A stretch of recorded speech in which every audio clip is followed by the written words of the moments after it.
समन्ता चक्रवालेषु अत्रा गच्छन्तु देवता सद्धम्मं मुनिराजस्य सुनन्तु सग्गमुक्कदं धम्मස්සවන කාලෝ අයං බදන්තා ධම්මස්සවන කාලෝ අයං බදන්තා ධම්මස්සවන කාලෝ අයං බදන්තා නමෝ තස්ස භගවතු අරහතෝ සම්මා සම්බුද්දස්ස නමෝ තස්ස භගවතු අරහතෝ සම්මා සම්බුද්දස්ස නමෝ තස්ස භගවතු අරහතෝ සම්මා සම්බුද්දස්ස.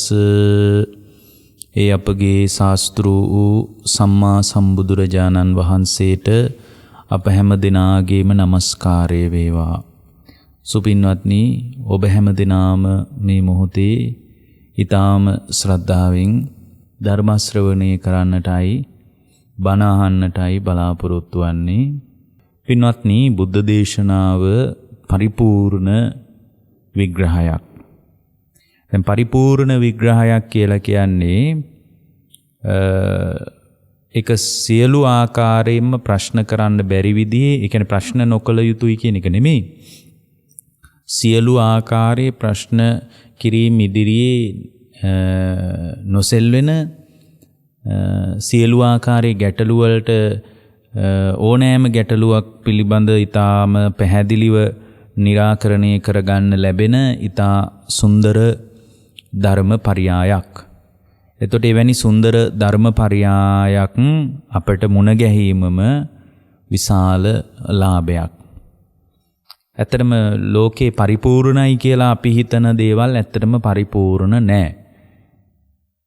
ලෝකයේ ගොඩක් දෙනෙක් හිතනවා විද්‍යාව පරිපූර්ණයි කියලා. ඇත්තටම විද්‍යාව අපරිපූර්ණයි. විද්‍යාව පරිපූර්ණ නැහැ. හැමදාමත් නැවත නැවත තොරතුරු අලුත් වෙමින් නැවුම් වෙමින් තමයි ඉදිරියට යන්නේ. එතකොට විද්‍යාත්මක ලෝකයේ පරිපූර්ණයයි අපට කියන්නත් බෑ. පරිපූර්ණයි කියලා අපි විශ්වාස කරන්නෙත් නැහැ. හේතුව තමයි හැම වෙලාවකම අද පවතින తত্ত্বය හෙට වෙනකොට නැවත වෙනස් වෙන්න පුළුවන්. ආය වෙනස් වෙවි තමයි විද්‍යාත්මක ලෝකෙ ඉදිරියට යන්නේ. හැබැයි බුද්ධ දේශනාව පරිපූර්ණයි කියන්නේ දැනට 2600කට එහා පැත්තේදී යම් තාක්ද වළංගුනේ ඒ විදිහටම අදත් පින්වත්නි වළංගුයි. අදත් මේ කතාව ඒ විදිහටම අපට ගැළපිලා යනවා. දැන් අද 2600කට එහා පැත්තේ නම් ඒක දැන් වෙනස් කරගන්න ඕන, මේ විදියට නැවත අලුත් කරගන්න ඕන කියලා මොකක්වත් කතාවක් නැහැ. එදා බුදුරජාණන් වහන්සේගේ මුව මණ්ඩලයේ උපන් යම්තාක් ශ්‍රී සද්ධර්මයක් ඇද්ද, ඒ ශ්‍රී සද්ධර්මයේ එසේම අපට වළංගුයි අදටත්. උන්වහන්සේ කියපු කතාව අදටත් සාධාරණ කතාවක්. ඒ නිසා තමයි බුද්ධ දේශනාව පරිපූර්ණ වෙන්නේ. විද්‍යාත්මක කතාව හැම වෙලාවකම හැම දවසකම වෙනස් වෙමින් ඉදිරියට යන නිසා ඒ වෙනස් වෙවි ඉදිරියට යන විද්‍යාත්මක කතාව පරිපූර්ණ කතාවක් විදිහට අප පිළිගන්නේ. දැන් ලෝකේ හැමෝම කියන්නේ බැඳීම මත සැනසීමක් තියනවා කියලා. හැබැයි ලෝකේ කියවීමට වඩා බුද්ධ දේශනාවේ කියවීම වෙනස් වෙන්නේ. භාග්‍යවතුන් වහන්සේ පෙන්වා දෙන සැනසීම තියෙන්නේ බැඳුණු තැනක නෙමෙයි, මිදුණු තැනකයි. ඇත්තටම සැබෑ සැනසීම තියෙන්නේ බැඳීම මත කියලා අපේ ලෝකේ ජීවත් වෙන බොහෝ දෙනෙකුට හිතුණට සැබෑම බැඳීම තියෙන්නේ, සැබෑම යථාර්ථවාදී නිවැරදි කියවීම පවතින්නේ බැඳිච්ච තැනක නෙමෙයි, ඇත්තටම මිදිච්ච තැනකයි.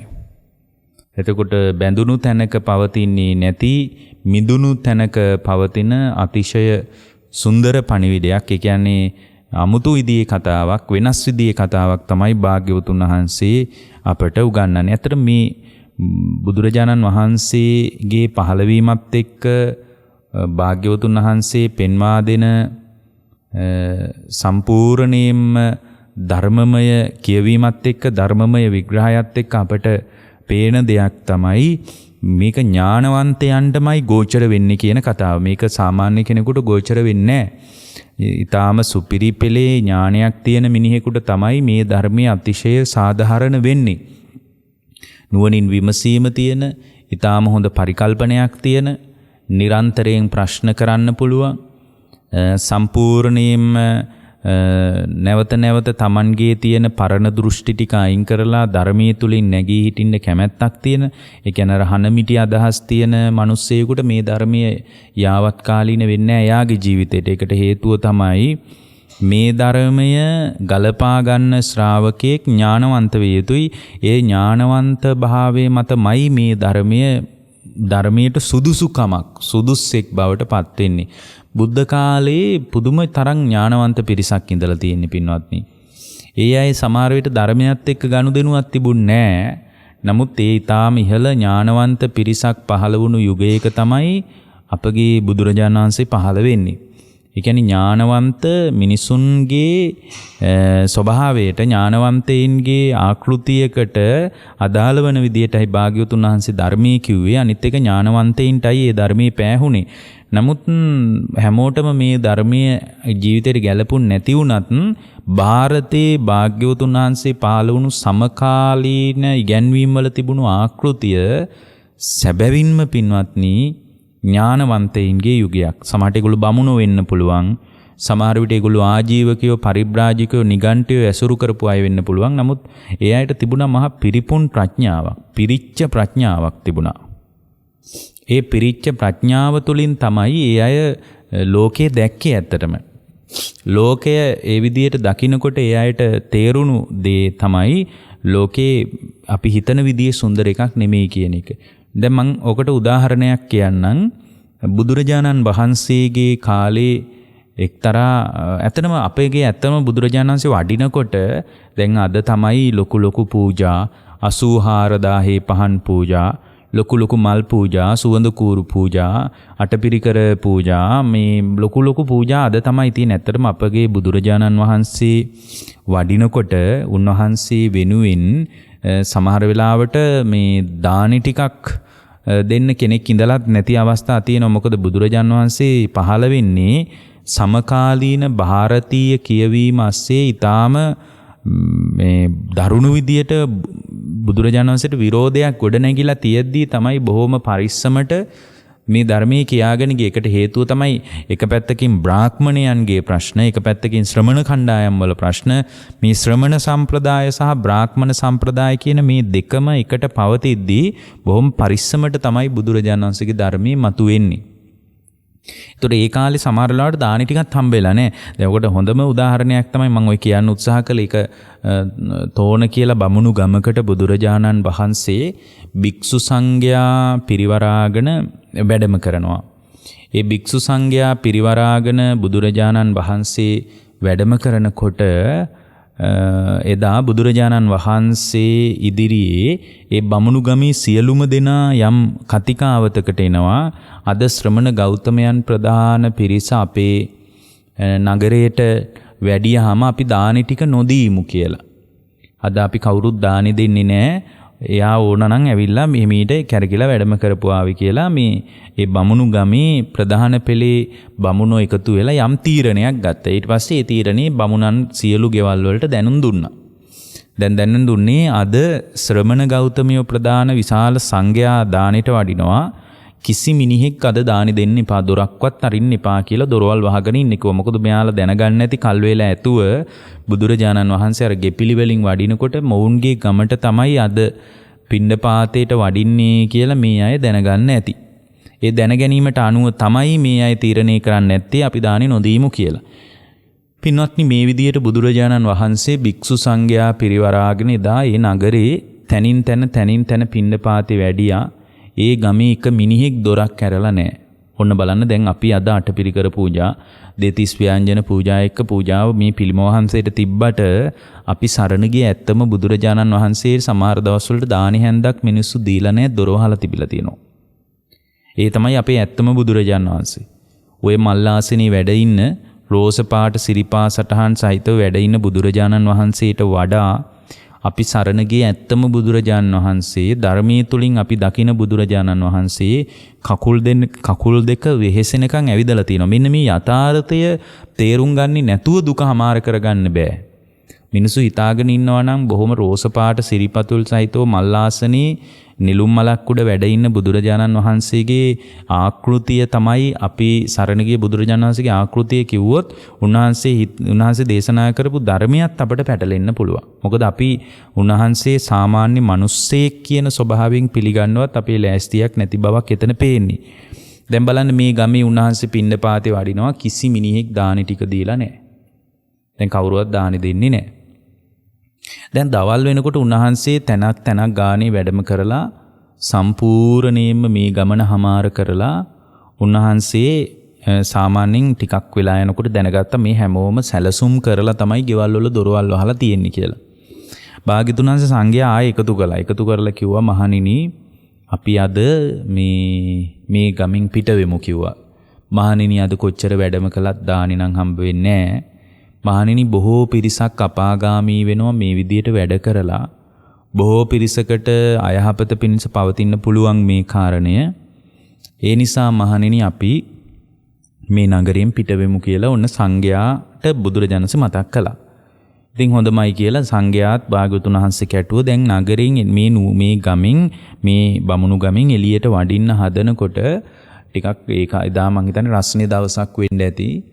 ඒ රස්නේ වැඩිකමටම එක හාමුදුරුව කෙනෙක් රහතන් වහන්සේ නමක් එහෙම කලන්තේ දාලා ඇදගෙන වැටුණා. ඒ කියන්නේ රහතන් වහන්සේලාටත් කලන්තේ හැදෙනවා. ඒ කියන්නේ රහතන් වහන්සේලා කියන්නේ මිනිස්සුනි පින්නත්නි. නමුත් ඒ සාමාන්‍ය මිනිහෙකුට වඩා වෙනස තමයි උන්වහන්සේලාගේ ජීවිතය තුළ ආශ්‍රව නැහැ, උපාදානීය ස්වභාවයක් පවතින්නේ නැහැ. අනාශ්‍රවයි උපාදානීය ස්වභාවයක් පවතින්නේ. මොනවද ආනාශ්‍රව සහ උපාදානීය කියන්නේ? ආශ්‍රව රහිතව උපාදාන රහිතව ඉන්නේ මේ පංචස්කන්ධ ලෝකයේ සම්බන්ධවයි.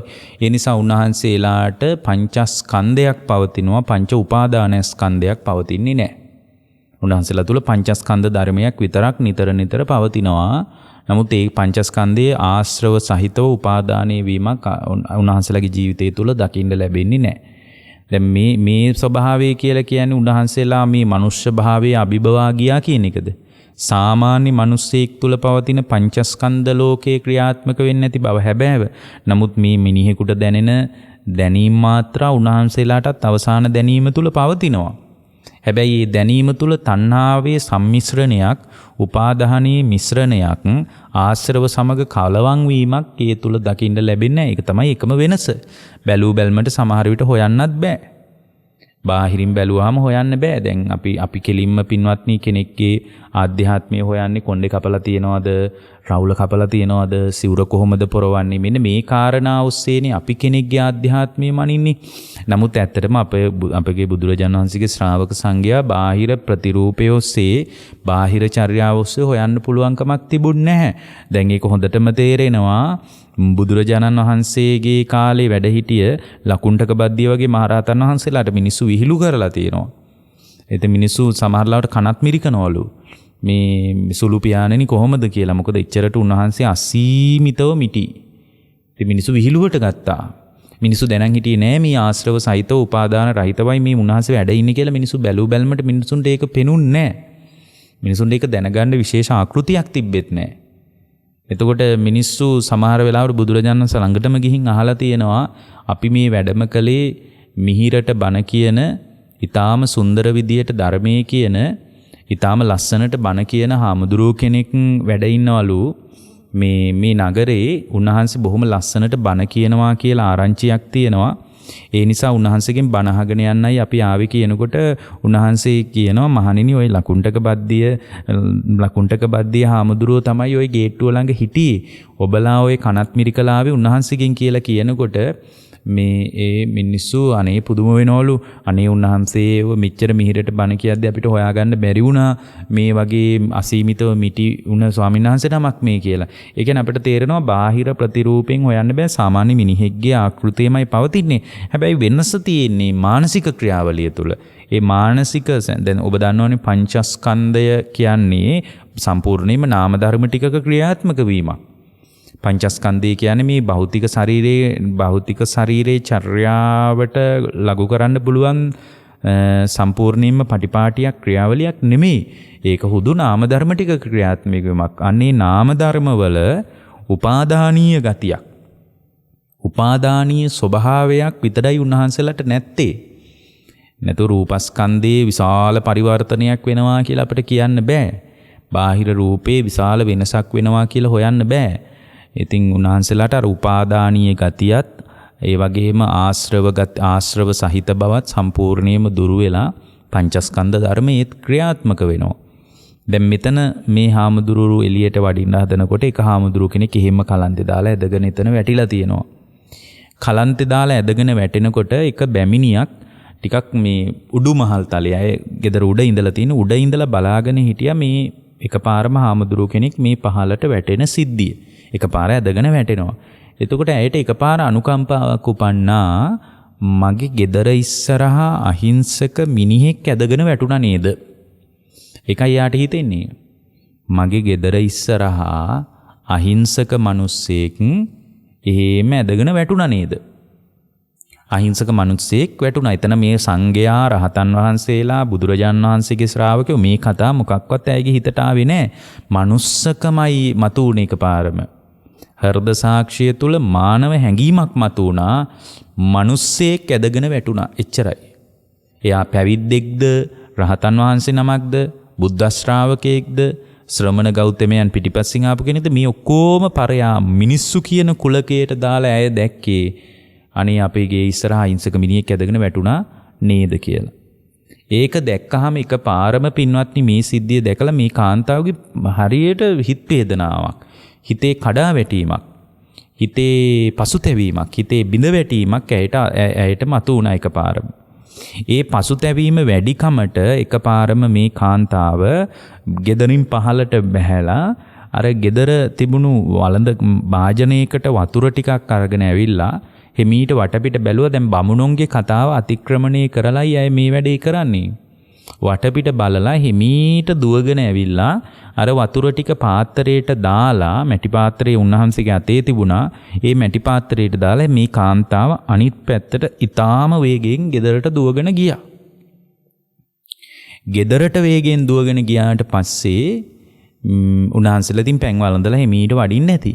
මොකද අර ග්‍රීස්මේ දරා ගන්න බැරුව දැන් වතුර පොඳක්වත් ලැබුණේ නැහැ නේ සංඝයාට. ඒ විඩාවට තමයි එදා උන්වහන්සේ ඇදගෙන වැටුනේ. දැන් උන්වහන්සේ හැම වැඩිය ඇතුළට උන්වහන්සේලා වැඩම කළා. කාන්තාව ඇතුළට ගියා. මේ කතාව කවුරු හරි කෙනෙක් දකින්න ඇති.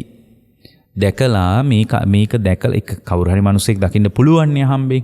මොකද හැමෝම දොරවල් වහලා මේ ගැන අවධානයෙන් ඉන්නේ. ඒතකොට සමහර විට කෙනෙක් දකින්න ඇති මේ කාන්තාව මොනවා හරි ගිහින් අර පාත්‍රයට දාලා දුවනවා.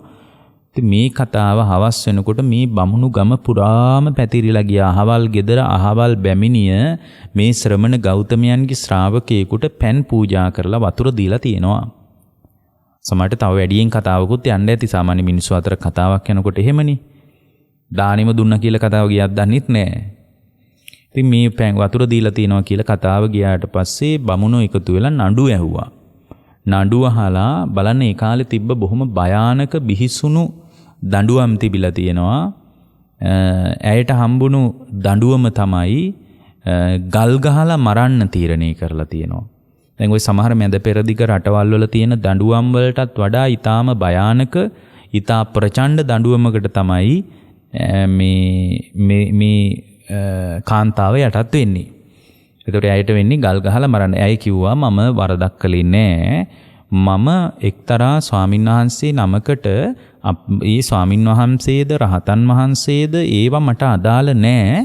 මගේ ගෙදර ඉස්සරහා අහිංසක මිනිස්සෙක් ඇදගෙන වැටුණා. මම වතුර ටිකක් දුන්නා. ඒක ඊටාම මනුස්සකමට, මානව හැඟීමකට, හෘද සාක්ෂිය තෙතමනයකට මම කරපු දෙයක්. ඒකේ කිසි වරදකට මම හිතලා මේ පැවිද්දොද, මේ ශ්‍රමණයෝද, මේ ගෞතමයන්ගේ ශ්‍රාවකයෝද මේ මොකක්වත් කතා මගේ ඔළුවේ තිබ්බේ නැහැ. දැන් ඇයි කරුණ කිව්වා. නමුත් ඇයට තීරණිය උනේ ගල් ගහලා මරන්නයි. ඒතර දැන් අද එහෙම එකක් වුණොත් දැන් බලන්න අද මිනිසුන්ගේ ප්‍රඥාව සහ බුද්ධ කාලීන මිනිසුන්ගේ ප්‍රඥාව අතර විශාල විසමපාතයක් තියෙනවා. ඒක පොඩි එකක් නෙමේ, විශාල විසමපාතයක් තියෙනවා. දැන් මේ සිද්ධිය දිහා බැලුවහම දැන් මේ කාන්තාවට කීයක් දේවල් කියන්න තිබුණාද? නමුත් ඒ මොකක්වත් කිව්වේ නැහැ.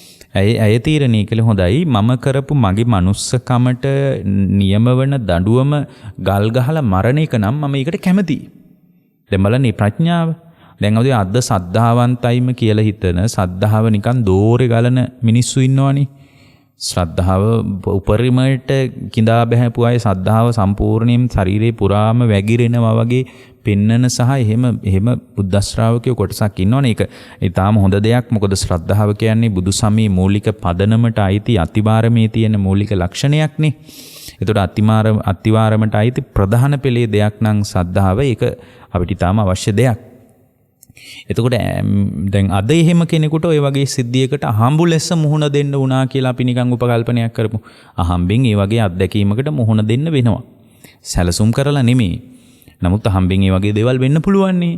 එතකොට මේ අහම්බෙන් එහෙම සිද්ධියකට මුහුණ දෙන්න වුණොත් ඔය සද්ධාවෙන්ම දන් පුදන, පෑන් පුදන, පන්සල් එන, බෝධි පූජා තියෙන, බුද්ධ පූජා තියෙන මේවත් එක්ක වඩාත් ලොකු ගනුදෙනුවක් තියාගෙන ඉන්න මිනිහෙකුට ඔය වගේ සිද්ධියකට මුහුණ දෙන්න වුණොත් අද මොනවා වෙයිද? අද මොන වගේ කතාවක් එයා තුලින් මතුවේයිද? පින්වත්නි, කීයක් කතා කියයිද?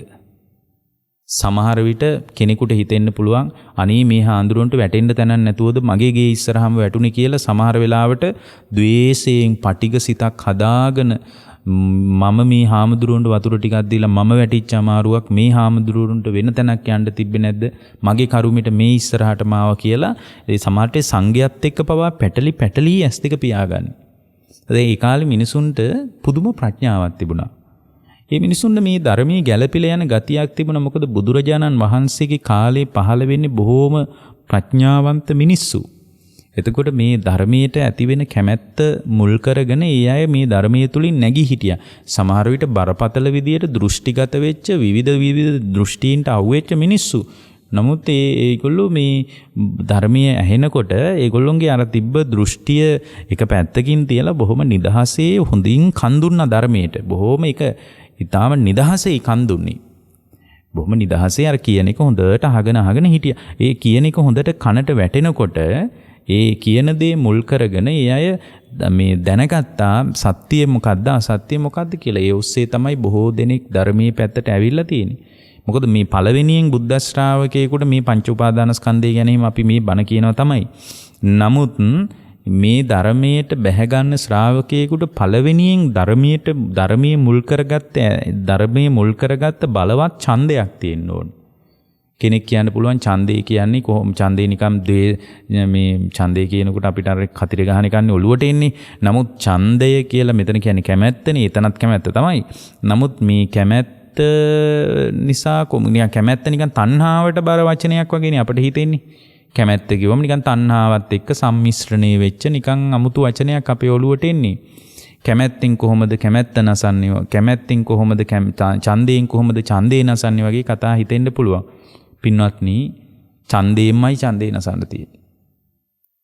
කැමැත්තෙන්ම තමයි තෘෂ්ණාව නසන්න තියෙන්නේ. ඉතින් ඒක වෙන විකල්පයක් නෑ. දැන් ඔබට සමහර විට අපි හිතමු ආරාමෙට එන්න ඕන කියලා කැමැත්තක් තියෙනවා කියලා. එතකොට ආරාමෙට එන්න ඕන කියලා තියෙන කැමැත්ත නිසා තමයි ඔබ ආරාමෙට එන්නේ. ඒ ආරාමෙට ආව මේ කැමැත්ත තියෙනවද? නෑ. අන්න ඒ වගේ නිවන පිණිස කැමැත්තක් තියෙන්න ඕන. ඒ කැමැත්ත නිකන් අපි කතා කරන අර ලාමක කැමැත්ත නෙමෙයි. ලාමක ඡන්දයක් නෙමෙයි. ඡන්දයක් තියෙන්න ඕන. මොකද භාග්‍යතුන් වහන්සේම දේශනා කරනවා ධම්ම කාමෝ භවං හෝති ධම්ම දෙස්සී පරාබහෝ කියලා. මහණෙනි, ධර්මයට කැමැති කෙනා දියුණු වෙනවා ධම්ම දෙස්සී පරාබහෝ.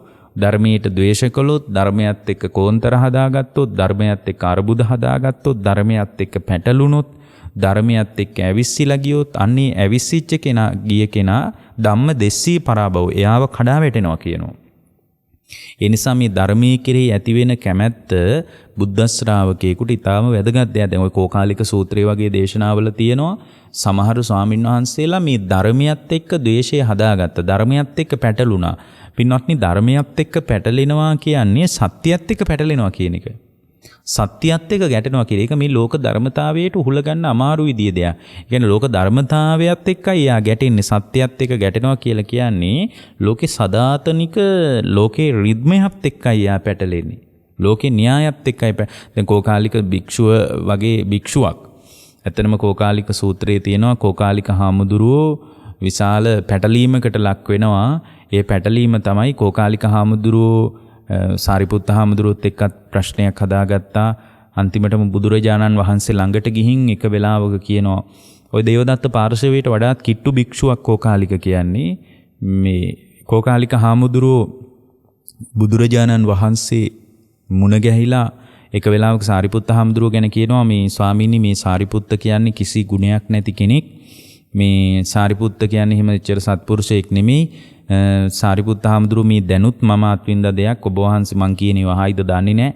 දැන් මේ වෙලාවේ මගේ ඇඟෙත් හැප්පිලා ඉතින් මමත් වැටෙන්න ගිහින් මමත් බොහොම අමාරුවෙන් බේරිලා මම මේ ඔබ වහන්සේ මේ ළඟට ආවේ. ඉතින් මේ මගෙන් සමාවවත් ගත්තේ නැහැ. මේ විදිහට අර සාරිපුත්ත හාමුදුරුවෝ ගැන අභූත කතාවක් කෝකාලික හාමුදුරුවෝ කියනවා.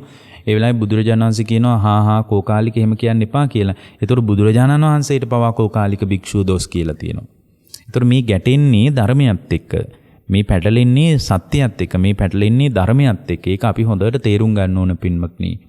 එතකොට ධර්මයත් එක්ක පැටලුනොත්, ධර්මයත් එක්ක ගැටුනොත්, ධර්මයත් එක්ක ද්වේෂයක් හදාගත්තොත් ඒකේ හානියක් ධර්මයට එන ශ්‍රාවකයාට තියෙනවා. ඒ නිසා පළවෙනි එක තමයි ධම්ම කාමෝ භවං හෝතේ. ධර්මයේ කෙරෙහි කැමැත්තක් හදාගන්න එක. අන්තිමටම කෝකාලික භික්ෂුව විශාල අපහසුතාවයකටපත් වෙනවා. ශරීරේ පුරාම ගෙඩි දාලා ඊට පස්සේ මේ ගෙඩි මේ සම්පූර්ණයේ සැරව ගෙඩි නිකන් ටිකක් ලොකු වෙලා ඒවා මේ පැසවලා ඒවා තවදුරටත් විශාල වෙලා ඒවා නෙල්ලි ගෙඩි විතර ලොකු වෙලා අන්තිමට මේවා බෙලි ගෙඩි විතර ලොකු වෙලා කෝකාලික භික්ෂුව අන්තිමටම මරණාසන්න වෙනවා. දැන් බලන්න මරණාසන්න වෙනකොට මේ භික්ෂුව කොයිතරම් අසරණද. අන්තිම වෙලාවේ කෝකාලික කෙරෙහි හිතවත් වෙච්ච එක දිව්‍ය බ්‍රහ්මයෙක් මේ කලින් ජීවිතේ ඥාති කෙනෙක්ලු ඇවිල්ලා කියනවා මම මේ ඔබ වහන්සේට අනුකම්පාවෙන් ආවේ. දැන් ඔබ වහන්සේ මරණාසන්නයි.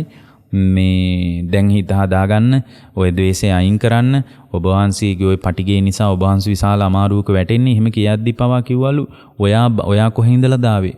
ඒතරකොල් මම මේ බඹලෝ ඉඳලා ආවේ කියලා. ඒතකොට කියලා තියෙනවා ඔයා බඹලෝ ගියා නම් ඔයා එහෙත් වෙලා ඉන්න මං ගැන මං බලා ගන්නම් කියලා. ඒතකොට මේ භික්ෂුව කොයිතරම් හිතුවක්කාරද?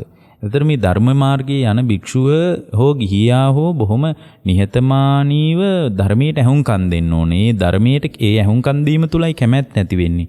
අපි අපේ වෛද්‍යකම ඔළුවේ තියාගෙන ඒ හරහා ධර්මයේ දිහා බලනවා. එතකොට අපිට නිකන් අමුතු කණ්ණාඩියකින් ධර්මයේ පේන්නේ. අපි ළඟ තියෙන ඉංජිනේරුකමක් තියාගෙන ඒ ඉංජිනේරු කමින්ම ධර්මයේ දිහා බලනවා. එතකොට අර ඉංජිනේරු මාන්නක්කාරකම හරහායි ධර්මයේ පේන්නේ. එක්කෝ අපේ තියෙන මොකක් හරි දැනුම් පරාසයක් මුල් කරගෙන ඒ දැනුම හරහා තමයි ලෝකේ ස්පර්ශ කරන්න හදන්නේ. ඒ ලෝකේ ස්පර්ශ කරන්න හදන හැම වාරයකම පින්වත්නි එයාගේ ජීවිතේ විශාල අර්බුදයකට, විශාල පැටලිල්ලකට, විශාල අමාරුවකට වැටෙනවා. ඒ නිසා මේ ධර්මයට කැමැත්තක් හදාගන්න ශ්‍රාවකයා Tamanගේ හුදු දෘෂ්ටිගත කතාන්දර ඔක්කොම එක පැත්තකින් තියලා ධර්මයේ දිහා බලන්න පටන් ගන්න ඕන. එහෙම නැත්නම් ඒ ධර්මයේ අල්ලගන්න පුළුවන්කමක් නැහැ. ඒ නිසා බුදුරජාණන් වහන්සේ වදාරනවා පින්වත් මහණෙනි පුළුවන් තරම් ධර්මයේ කෙරෙහි කැමැත්තක් හදාගෙන ඒ ධර්මයේ තුලින් නැගී හිටින්න කියලා. එතකොට මේ ධර්මයේ කෙරෙහි කැමැත්තක් හදා ගන්නකොට අර හුදු දැනුම් පරාසය ඔක්කොම ටිකක් එක පැත්තකින් තියන්න. දැන් අපිට හමුණ ගැහෙනවා සමහර අය අපිට කතා කරද්දී යාගේ කතාව ඉස්සල්ලා කියනවා. මං අහවල් කෙනා, අහවලාගේ අහවලා, මම මෙහෙම ඉගෙන ගත්ත කෙනෙක්. එතකොට එයා කැමති, එයා ඉස්සල්ලාම Tamanගේ තියෙන මාන්නක්කාරකම ප්‍රදර්ශනය කරන එකෙන්ම පේන්නේ එයා ධර්මයේ තුලින් නැගී හිටින්න තවමත් සුදුසු නෑ කියන එකයි. හැබැයි තවත් ගොඩාක් දෙනෙක් ඉන්නවා Tamanගේ හුදු දැනුම ප්‍රදර්ශනය කරන්නේ. ස්වාමීන් වහන්සේ කොහොම හරි මේ දුක ඉවර කරගන්න විදිහක් ගැන අපිට අනුශාසනා කරන්න වගේ තැනකින් කියන අය ඉන්නවා. දැන් කෝකාලික භික්ෂුව මැරෙනවා. මැරිලා ඉතින් නිරේ ගියා. මං හිතන්නේ අදත් නිරේ විඳවනවා ඇති. මොකක් නිසාද? ධම්ම දෙස්සී පරාභව. ධර්මයට එක්ක ද්වේෂයක් හදාගත්තා. ධර්මයට එක්ක පැටලුණා. ධර්මයට එක්ක ගැටුමක් හදාගත්තා. ඒ නිසා පින්වත්නි තමන්ව නිවා ගන්න ශ්‍රාවකයෙක් තමන් දිහා බලාගෙන හිඳමින් තමන්ගේ අරුබුදය සමනය කරගන්න ඕන. ඒක ලෝකේ කාටවත් කරන්න පුළුවන් දෙයක් නෙවෙයි. තමන්ව නිවා ගන්න එක තම තමා විසින් කරගන්න ඕන දෙයක්. එතකොට තමන්ගේ නිවීම, තමන්ගේ අභ්‍යන්තර නිවීම ලෝකෙ මේ කාටවත් කරලා දෙන්න පුළුවන් දෙයක් නෙමෙයි. ඇත්තට මේකට තමන් ගොඩනගා ගන්න ඕන මූලික අධීරයේ තියෙන කාරණා කීපයක් තියෙනවා. ඔය ධර්මයේ තියෙන ප්‍රකටම කාරණා ආතාපි, කෙලෙස් තවන වීරිය තියෙනුනේ. ඒක මේ පිට ඉන්න කෙනෙකුට ඒක හදලා දෙන්න බෑ. ඒ කියන්නේ කෙලෙස් තවන වීරිය තමන්ම හදා ගන්න ඕන. කෙලෙස් තවන වීරියක්. ඒ කියන්නේ සතර සම්‍යක් ප්‍රධාන වීරිය කියන එකම තමයි මෙතන ආතාපි කියලා තව විදිහකින් කියන්නේ. එතකොට මේ ආතාපි කියන්නේ කෙලෙස් තවන වීරියක් තමන් තුලින් ගොඩ නගා ගන්න ඕන. ආතාපි සම්පජානෝ. ඒත් එක්කම හොඳ නුවණක් තියෙන්න ඕන. පර්යාප්තිය පිළිබඳ ගැඹුරක්, පර්යාප්තිය පිළිබඳ පළල් අවධානයක් තියෙන්න ඕන. ආතාපි සම්පජානෝ. ඒ කියන්නේ කෙලෙස් තවන වීරියත් එක්කම යාට නුවණක් තියෙන්න ඕන. නැත්නම් කොහොමද කෙලෙස් තවන්නේ කියලා යාට තේරෙන්නේ නැහැ. එක්ක මොකක් හරි වෘත සමාදානයකට අහු වෙනවා, එක්ක සීලබ්බත පරාමාස වලට අහු වෙනවා, එක්ක මොනවා හරි උපාදානය වෙලා යනවා, එක්ක ditthිය උපාදානය වෙනවා. මොකද දෘෂ්ටි උපාදානය වුණොත් ඊට අනුවත් භවයේ හැදෙනවනේ. එක්ක කාමයන් උපාදානය වෙනවා, එක්ක එයාගේ ජීවිතේට මේ අත්වාද උපාදානීට යා වැටෙනවා. ඇයි? වීරිය තියෙනවා, වීරිය අස්සේ නුවණ නැහැ. ආතාපි සම්පජානෝ කියන දෙකම නැහැ. ආතාපි සම්පජානෝ සතිමා තුන්වෙනි එක හොඳ සිහියක් තියෙන්න ඕනේ. මේ තුන නැති වුණොත් එක්ක කාමයන්ට අහු වෙලා යනවා, එක්ක එක එක දෘෂ්ටි වලට අහු වෙලා යනවා, එක්ක සීලබ්බත පරාමාස වලට අහු වෙලා යනවා, එක්ක අත්තමාද උපාදාන වලට මගේ කියලා එකක් ඔළුවේ හැප්පි තිබිලා ඒකටම අහු වෙලා යනවා ඒ ජීවිතේ. එතකොට මේ කාරණාවලට අහු වෙලා යන ජීවිතයේ තුල පරිස්සම් වෙනවා නම් ඒ පරිස්සම් වෙන කෙනා ආතාපි සම්පජානෝ සතිමා කියන මේ තුනම තියෙන්න ඕන. ඊට පස්සේ ආතාපි සම්පජානෝ සතිමා විනේය ලෝකේ මේ ඒ කියන්නේ පින්වත්නි සංවරයක් තියෙන්න ඕන ලෝකයේ සම්බන්ධව.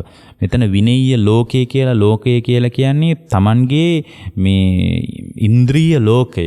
දැන් ඔබේ ලෝකය තමයි ඔබේ ඇස කන නාසය දිවකය මනස කියන ලෝකය තමයි ඔබේ ලෝකය. මේ තුල තමයි ඔබේ ලෝකේ පවතින්නේ. ඒතර ඇස කන නාසය දිවකය මනස කියන ආයතන ටික හරහා අත්විඳින తත්වය තමයි ඔබේ ලෝකය. එතකොට මේ අත්විඳින ලෝකයේ පිළිබඳ ඒ කියන්නේ උන්වහන්සේ දේශනා කරනවා ආතාපි සම්පජානෝ සතිමා විනේය ලෝකේ අ비ජ්ජා දෝමනස්සං.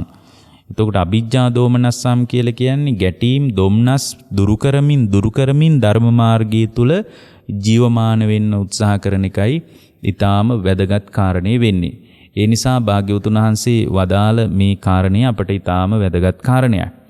ඒ වැදගත් කාරණේ ඇස්සේ තියෙන දහම් පරයයත් අපට ඊටාම වැදගත් වෙනවා. ඒ නිසා ඔබ දක්ෂ වෙන්න පින්වත්නි, ඔබේ ආධ්‍යාත්මය පරිසම් කර ගන්නවා නම්, ඔබේ ආධ්‍යාත්මය සුරක්ෂිත කර ගන්නවා නම් පුළුවන් තරම් උනන්දු වෙන්න, පුළුවන් තරම් කැමැත්තක් හදාගන්න, පුළුවන් තරම් වීරිය කරන්න.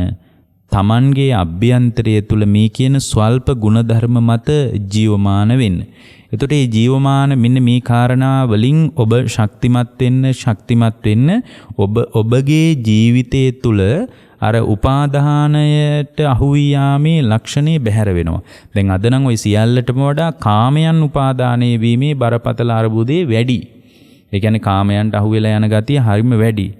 එතකොට මේ කාමයන්ට අහු වෙලා යන ගතිය බැහැර කරන්න කාමයන්ගේ යථා ස්වභාවයේ මානසිකාරය කරන විදිහ ගැනත් උන්වහන්සේ අපට දේශනා කරලා තියෙනවා. අද නම් ලෝකයේ ධර්මයක් පුහුණු කරගන්න ලොකු උමනාවක් තියෙන මිනිස්සු ඉන්නවා. නමුත් මේ මිනිසුන්ගේ ජීවිතේ කාමයන්ටම අහු වෙවි යනවා. එතකොට කාමයන්ට අහු වෙලා යනකොට එයාට බලවත්ව තියෙන අර ආතාපි සම්පජානෝ සතිමා කියන මේ සියලු කාරණා බැහැර වෙලා ගිහින් අවිජ්ජා දෝමනස් කියන ස්වභාවයටත් අහු වෙලා එයාගේ ජීවිතේ කඩා වැටෙනවා. නමුත් ඒ කඩා වැටීමට හේතුව තමයි ඒ ඇතිවෙන කාරණේ යථා ස්වභාවය එයාට අනිත් පැත්තට මේ මොහොතේ මානසිකාරය කරගන්න බැරි වීම. දැන් කාමයන්ට උපාදානය වෙනකොට කාමයන්ගේ ආවේනික ස්වභාවයේ මානසිකාරය කරගන්න බැරි වුණොත් එයා කාමයන්ටම අහු වෙලා යනවා. එයාට මේ සෝතාපන්න කියන මේ සෝත කියන්නේ සැඩපහරටනේ, මේ සැඩපහරට අහු වෙලා විමුක්තිය කරාම වේගින් ගසාගෙන යන වැඩපිළිවෙල මගහැරිලා යනවා. උනන්දුව තියෙනවා. නමුත් අර අහුවෙන උපාදානයේ යථා ස්වභාවය නොදන්නාකම. දැන් කාමයන්ට අහුවෙනකොට ලෝකේ කාමයන්ට අහුවෙනවා. ගිහියෙක්කෝ පැවිද්දෙක්කෝ වේවා ඕනම කෙනෙක් කාමයන්ට අහුවෙලා යන්න පුළුවන්. ඒ අහුවෙලා යනකොට ඒ කාමයන්ගේ යථා ස්වභාවයේ මානසිකාරය කරගත්තොත් ඒ මානසිකාරය කිරීම තුල තමයි යාට ජීවිත අවබෝධය කරා යන්න පුළුවන් වෙන්නේ. මොකද ඒ සම්බාධකේ ජය ගන්න නම් අන්න එතන තමයි මේ බුදුරජාන් වහන්සේ දේශනා කරපු අර සම්පජානෝ කියන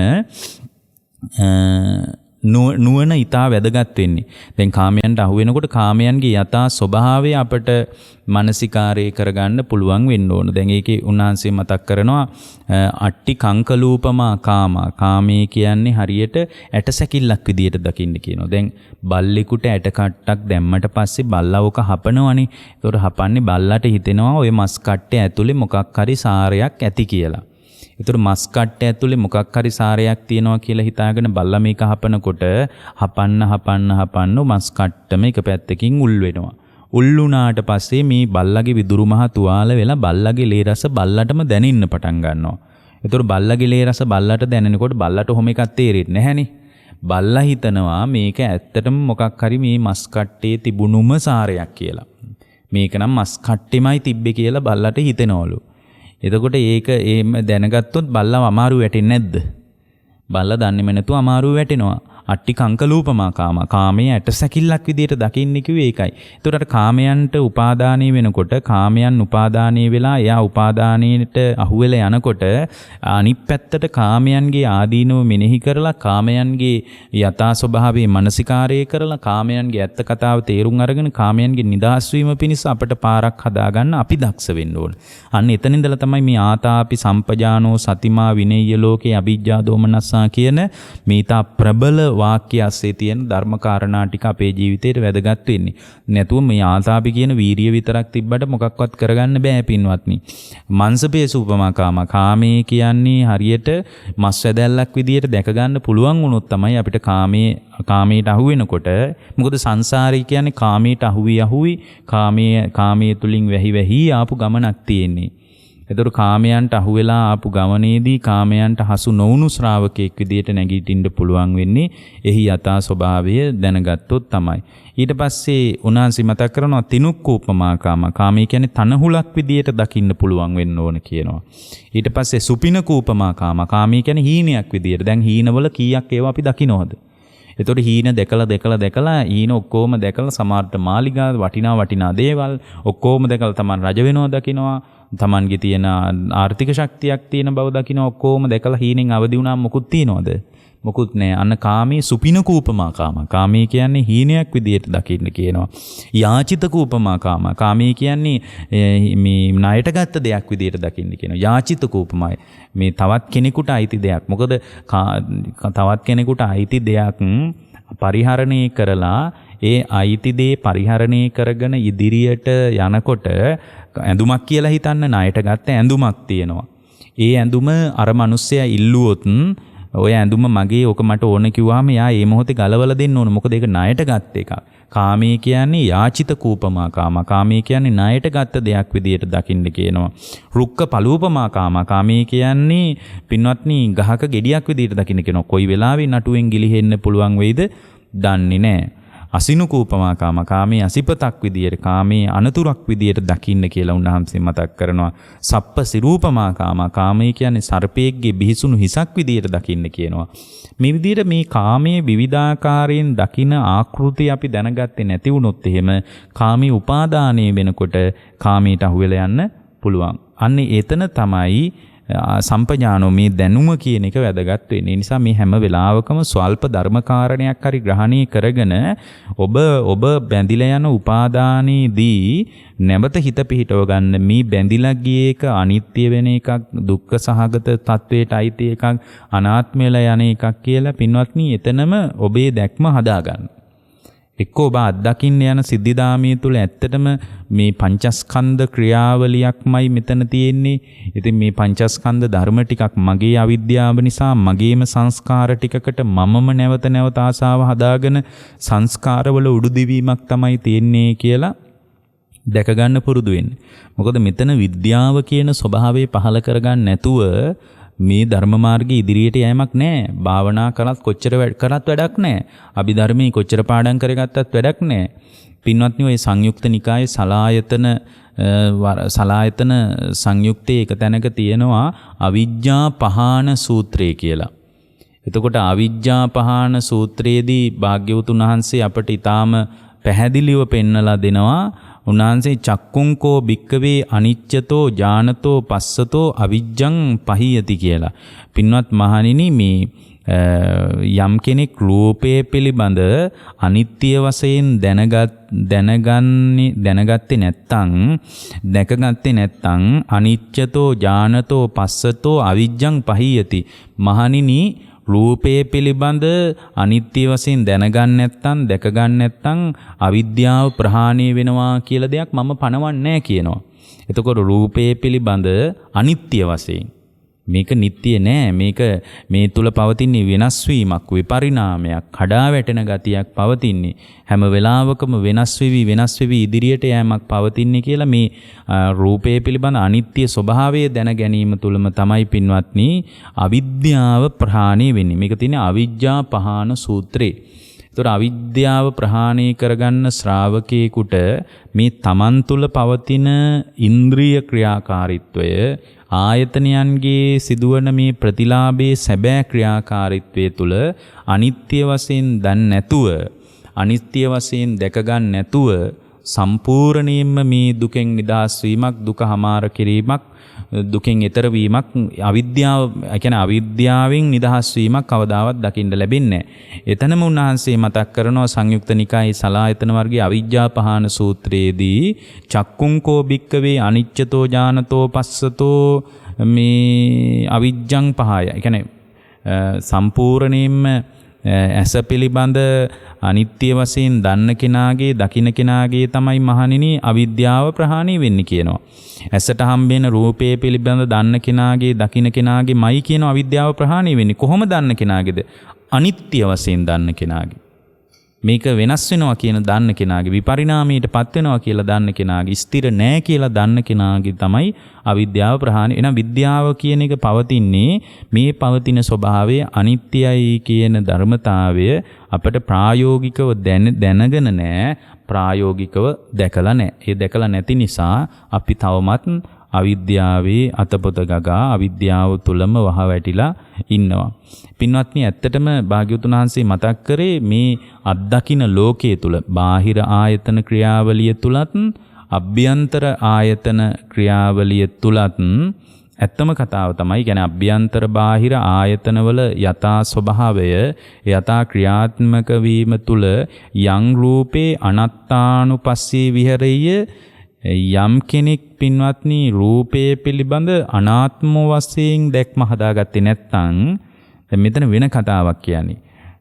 දැන් එතකොට මේ බාහිර ලෝකයේ දෙයක් ගැන නෙමෙයි අපේ අවබෝධය පළල් කරගන්න ඕන. මන් තුලම පවතින මේ ආයතන ක්‍රියාකාරීත්වයේ පිළිබඳවමයි අවබෝධය හදාගන්න ඕන. ඉස්සලා කිව්වා මේ රූපය පිළිබඳ, ඇස පිළිබඳව අනිත්‍ය වශයෙන් දැනගන්න නැතුව, දැකගන්න නැතුව අවිද්‍යාව ප්‍රහාණය වීමක් කවදාවත් මම පනවන්නේ දැනගන්න, දැකගන්න ක්‍රියාවලිය අස්සෙම තමයි මහණෙනි අවිද්‍යාව ප්‍රහාණය වෙන්නේ කියලා. දැන් අර සංයුක්ත නිකායේ තව සූත්‍රයක තියෙනවා යං රූපේ අනත්තානුපස්සී විහෙරෙය. මහණෙනි යම් කෙනෙක් රූපය පිළිබඳ අනාත්ම වශයෙන් මනසිකාරය කරනවා නම් ඊට පස්සේ භාග්‍යවතුන් වහන්සේ මතක් කරනවා වේදනාය අනත්තානුපස්සී විහෙරෙය. විඳින දේ පිළිබඳව අනාත්ම වශයෙන් මෙනෙහි කරනවා නම් සංඥාය අනත්තානුපස්සී විහෙරෙය. සංඥාව පිළිබඳව අනාත්ම වශයෙන් මෙනෙහි කරන ගතියක් තියෙනවා නම් සංකාරේසු අනත්තානුපස්සී විහෙරෙය. සංස්කාරය පිළිබඳ අනාත්ම වශයෙන් මනසිකාරය කිරීමක් තියෙනවා නම් ඊට පස්සේ උන්වහන්සේ මතක් කරනවා විඥානං අනත්තානුපස්සී විහෙරේ. විඥානයේ පිළිබඳ, විඥානන ලක්ෂණයේ පිළිබඳ අනාත්ම වශයෙන් මනසිකාරය කිරීමක් පවතිනවා නම්, ඒ කියන්නේ රූප, වේදනා, සංඥා, සංකාර, විඥාන කියන මෙන්න මේ ස්කන්ධයන්ගේ යථා ක්‍රියාකාරීත්වය අනාත්ම වශයෙන් අත්දකිනවා නම්, අනාත්ම කියන්නේ මම, මගේ ආත්මය කියලා අල්ලන්නේ නැහැ. මේ රූපේ කියන්නේ මම, විඳින්නේ මම, හඳුනගත්ත දේවල් මගේ, මේ හඳුනගත්තේ මම, මේ විදිහට යා මම වශයෙන්, මගේ වශයෙන්, මගේ ආත්මේ, මගේ දරුවා, මගේ ගෙදර, මගේ කාර් එක, මගේ අම්මා, මගේ තාත්තා කියලා මේ මගේ ස්වභාවයෙන් දකින්නේ. යා හුදු පංචස්කන්ධ ටිකක් ක්‍රියාත්මක වෙනවා කියලා විතරක් දකිනවා නම් අන්නේ දැකීම තුළ රූපය අනාත්මය අනුව බලමින් වාසය කරනවා නම් විඳින දේවල් සැප වේදනාවක් හෝ දුක් වේදනාවක් හෝ අදුක්කම සුඛ වේදනාවක් මම තමයි විඳින්නේ, මට තමයි විඳින්න වෙලා තියෙන්නේ කියා සැප හෝ දුක් හෝ විඳින දේවල් තුල මම විඳිනවා, මමමයි විඳින්නේ, මගේමයි විඳීම, මටමයි විඳින්න වෙලා තියෙන්නේ, මේ විදියට මම කියන එකක් දකින්න නැත්නම් විඳින දේ අතර සංඥා වශයෙන් අඳුනගත්ත දේවල්, රූප සංඥා, ශබ්ද සංඥා, ගන්ධ සංඥා, රස සංඥා, පොට්ටබ්බ සංඥා, ධම්ම සංඥා වශයෙන් සංඥා වශයෙන් ඔබ අඳුනගත්ත දේවල් තුල සංස්කාර වශයෙන් රූප සංචේතනා, ශබ්ද සංචේතනා, ගන්ධ සංචේතනා, රස සංචේතනා, පොට්ටබ්බ සංචේතනා, ධම්ම සංචේතනා වශයෙන් හඳුනාගත් සංචේතනාවන් තුල එහෙමත් නැත්නම් චක්කු විඥාන, සෝත විඥාන, ගාන විඥාන, ජීවහා විඥාන, කාය විඥාන, මනෝ විඥාන කියන විඥානස්කන්ධයේ ක්‍රියාවලිය තුල මෙතන මතක් කරන්නේ මේ අනත්තානුපස්සී විහරේය. ඒ කියන්නේ අනාත්මය අනුව බලමින් වාසය කරනවා නම් ආත්ම වශයෙන් යා බලන්නේ නැහැ. ආත්ම වශයෙන් බලනවා කියන්නේ තණ්හාමාන දිට්ඨි වශයෙන් බලනවා කියන එක. තණ්හාමාන දිට්ඨි කියන්නේ මම මගේ ආත්මය කියලා ඊය හැම වෙලාවෙම බලන්නේ. දැන් මෙතන මේ ශ්‍රාවකයා මම මගේ ආත්මයේ විසියට පංචස්කන්ධ ලෝකේ අතපොත ගන්න නැහැ.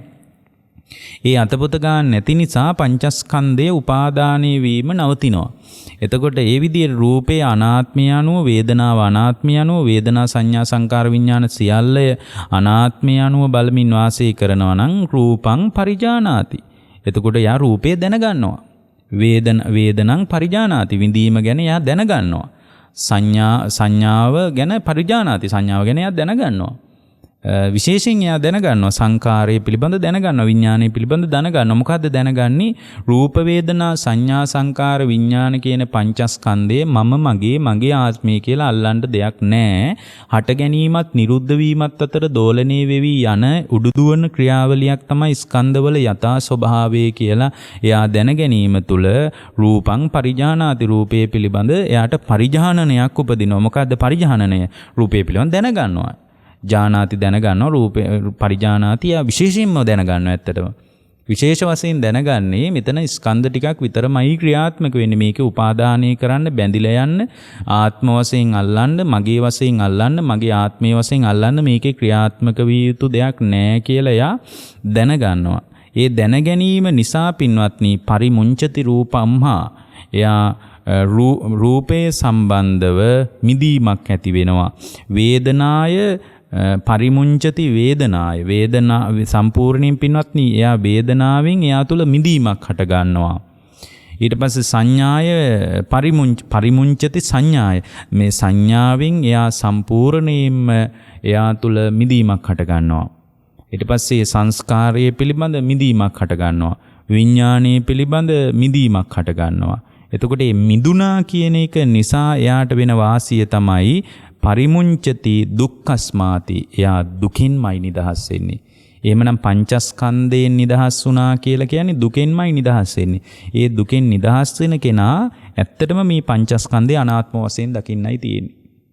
පංචස්කන්ධයේ මගේ ආත්මීය වශයෙන් දකින්න යෑම නිසා, ඒ කියන්නේ තණ්හාමාන දිට්ඨි වශයෙන් දකින්න යෑම නිසා තමයි පංචස්කන්ධ ක්‍රියාවලිය තුළ උපාදානීය බවක්, ආශ්‍රව සහිත බවක් අපට අත්දකින්න වෙලා තියෙන්නේ. උපාදානීය ස්වභාවයත් ආශ්‍රව සහිත ස්වභාවයත් අපට අත්දකින්න වෙලා තියෙන්නේ වෙන මොකුත් නිසා නෙමෙයි. සම්පූර්ණයෙන්ම අපට මේ ස්වභාවය අත්දකින්න උනේ මේ අපේ තියෙන මේ තණ්හාමාන දිට්ඨි වශයෙන් ග්‍රහණය කර ගැනීමමයි. එතකොට තණ්හාමාන වශයෙන් ග්‍රහණය කරගන්න පින්වත්නි දුකම තමයි උපාදානය වෙන්නේ. ඇත්තටම පංචස්කන්ධේ උපාදානය වෙනවා කියලා කියන්නේ පංච උපාදානස්කන්ධය කියන එක පින්වත්නි දුකයි උපාදානය වෙන්නේ, වෙන මොකුත් නෙමෙයි. ඒ උපාදානීය ස්වභාවය නිසා එයා ඇත්ත කතාව දැන ගැනීම තුළ සම්පූර්ණයෙන්ම දුකෙන් නිදහස් වෙනවා. දුකෙන් නිදහස් වෙනවා කියලා කියන්නේ සම්පූර්ණයෙන් දුකෙන් එයා නිදහස් වෙනවා කියලා කියන්නේ පංචස්කන්ධයෙන් නිදහස් වුණා කියන එක. පංචස්කන්ධයෙන් නිදහස් වෙනවා කියලා කියන්නේ තව විදිහකින් දුකෙන් නිදහස් වුණා කියන එකයි. එතකොට එයාගේ ජීවිතේ අර ඇස කන නාසය දිවකය මනස කියන ආයතන හය ඔස්සේ උඩුදුවන ක්‍රියාවලියක් තියෙනවනේ. චක්කුඤ්ඤාවසෝ රූපේච උප්පජ්ජති චක්කු විඥානං ඇහැයි රූපයයි ඇහි විඥානයයි තුන එකතු වෙලා තින්නම් සංගති පස්සෝ මේ තුන එකතු වීම ස්පර්ශයයි පස්සපච්චය වේදනා ස්පර්ශ වුණ නිසා විඳිනවා. ඊට පස්සේ යං වේදේති තං සංජානාති විඳින දේ තමයි අඳුනගන්නේ. යං සංජානාති තං විතක්කේති ඊට පස්සේ ඒ අඳුනගත්ත දේට අනුව මේ සංජානනී කිරීමට අනුව විතර්ක පහළ වෙන. විතර්ක කියන්නේ ඊට අනුව කල්පනා කරන. එතන විතර්ක කියන වචනේ තා බැරෑරුම් වචනයක්. අපි නිකන් පොදු අදහසක් ගත්තොත් කල්පනා කරනවා. යං විතක්කේති තම් පපංචේති. ඒ කියන්නේ තණ්හා දිට්ඨි වශයෙන් යා ඒ විතර්ක කරන ස්වභාවය නිසා ප්‍රමාද වෙනවා. ප්‍රමාද වීම නිසාම අතීත අනාගත පච්චුප්පන්නේසු චක්කු විඤ්ඤේයසු අතීත අනාගත වර්තමාන වශයෙන් රූපේ යාව යට කරනවා. මෙන්න මේ යට කරන ක්‍රියාවලිය ඇති වෙන්නේ මොකද? මේ පංචස්කන්ධයේ අත්දකින්න ක්‍රියාවලිය තුල අනාත්මේනේ දකින්නේ. තණ්හාමාන දිට්ඨි වශයෙන් තෙත් වෙන්නේ නැහනේ. තණ්හාමාන දිට්ඨි වශයෙන් තෙත් වෙන්නේ නැති නිසා ඇස නිසා අතීත අනාගත වශයෙන් ප්‍රපංච ලෝකයක් මෝරන්නේ වැඩෙන්නේ ඉස්මතු වෙන්නේ. එයා දැක්ක තැනම තණ්හාමාන දිට්ඨි වශයෙන් අත්දකින්න ලෝකයකට දෙමෙයා විවෘත වෙලා තියෙන්නේ. එයා අත්දකින්න ඇස කන නාසය දිවකය මනස කියන ආයතන හය හරහාම අත්දකින්න මේ පංචස්කන්ධ ලෝකයේ තෘෂ්ණාව සමග සම්මිශ්‍රණය කරලා බලන්නේ. එයා දකින්නේ මම මගේ ආත්මය කියලා වසඟයට ගන්න පුළුවන් දෙයක් මේ තුල නැහැ කියලා එයා දකින්නේ. ඒ දැක්ම තුලම එයාගේ සම්පූර්ණයෙන්ම දුකම ආර වෙනවා. ඇත්තටම පංචස්කන්ධයෙන් නිදහස් වුණා කියලා කියන්නේ භාග්‍යවතුන් වහන්සේ මතක් කරනවා පරිමුංචති දුක්ඛස්මාති. එයා දුකෙන්මයි සම්පූර්ණයෙන්ම නිදහස් වෙන්නේ. එහෙම එවැනි දුකකින් නිදහස් වෙන ශ්‍රාවකයෙකුට තේරෙනවා මේ බැඳිච්ච තැනක පවතින පංචස්කන්ධ ධර්මවල උපාදානීය ස්වභාවයක් මිදිච්ච තැනකයි සැබෑ සැනසීම තියෙන්නේ. ඒකට ලෝකේ අපිට කියලා දුන්නේ බැඳෙන තරමට සතුටින් ඉන්න පුළුවන්. පුළුවන් තරම් බැඳෙන්න කියලා කියද්දී භාග්‍යවතුන් වහන්සේ අපිට උගන්වනවා මිදිච්ච තැනකමයි සැනසීම තියෙන්නේ. මිදෙන්න කුමකින්ද මිදෙන්න ඕන? පංච උපාදානස්කන්ධ ලෝකයෙන්මයි මිදෙන්න තියෙන්නේ. කවදාද මිදෙන්නේ? මේ මොහොත තුල මිදෙන්න ඕන. මිදීම තුල ලැබෙන සැබෑ සුන්දර සැපේ කුමක්ද? දුකෙන් උයි නිදහස් වෙන්නේ. එයා දුකෙන් නිදහස් වුණා කියන්නේ කවදාවත් අත්විඳින්නේ නැති විදිහේ සැනසීමක් යහපතක් නිවීමක් යාට අත්විඳින්න ලැබෙනවා. ඔබ හැම දිනාටම මේ දේශනාව ජීවිත අවබෝධයේ ධර්මාවබෝධයේ පිණිස උපකාර වේවා කියලා අපි අදිෂ්ඨාන කරනවා. දේශනාව නිමා කරනවා. ඔබ හැම දිනාටම තෙරුවන් සරණයි. ද්වේෂක්ඛයෝ නිබ්බානං